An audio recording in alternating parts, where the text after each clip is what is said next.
In Star Wars The Force Unleashed 1, which is the fastest selling Star Wars game of all time, we won multiple awards for the story and the writing. Star Wars The Force Unleashed 2 is going to continue that epic award-winning story, but with improved controls and precision, so you're going to have even much more refined ability to choose and pick your targets, as well as revamped tactical AI and brand new Force powers. So in the original Force Unleashed 1, if you remember, I'm going to spoil it now, is Starkiller sacrifices himself for the greater good of the Rebel Alliance that he's founded.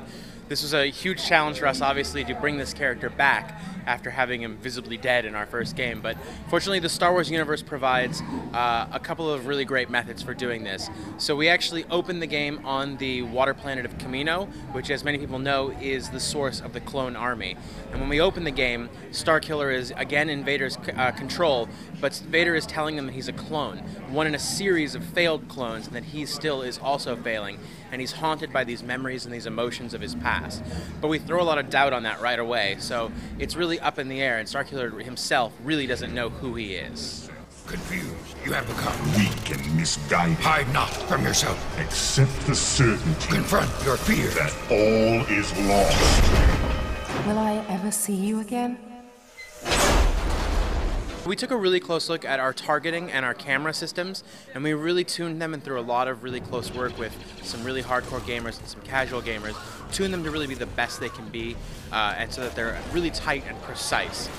In addition to that, we've retimed and redone all the combos for saber combat and for force powers to really go along with that improved targeting and precision. We've added a couple of new force powers. The one I'm really excited about is Mind Trick.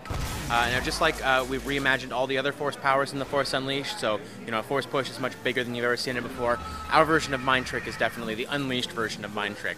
At the lowest levels, when you Mind Trick guys, they're actually going to turn on their allies and start fighting for you.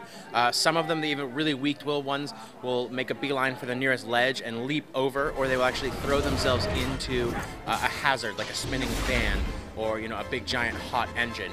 So they'll actually rid themselves of you for you.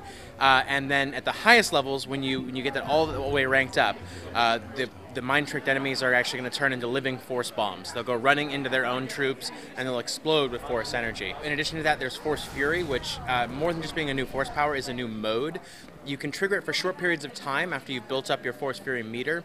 And what Force Fury does is it takes all your powers, no matter how high they're ranked, and ranks them up to the nth degree for just a few moments. We completely redo Force Grip. You can pick up AT-STs and actually physically crush them when you're in Force Fury mode. Lightning, of course, and Repulse are amped up all the way. And we've completely redone saber combat when you're in Force Fury. The sabers actually leave your hands while you're fighting and whirl around you, so it becomes nearly a ranged attack, so you can do damage for 10 feet every direction. One of the things we wanted to change about The Force Unleashed 2 is to really make the saber combat feel much more impactful, like it was actually a lightsaber. It was one of the criticisms from the first game that we definitely wanted to address. So you are going to see the saber cutting through your enemies, and at higher levels of when you rank up your saber, it's going to really tear your enemies apart. So The Force Unleashed 2 is coming out on Xbox 360, PS3, and PC, as well as on the Wii and the DS on October 26th of this year.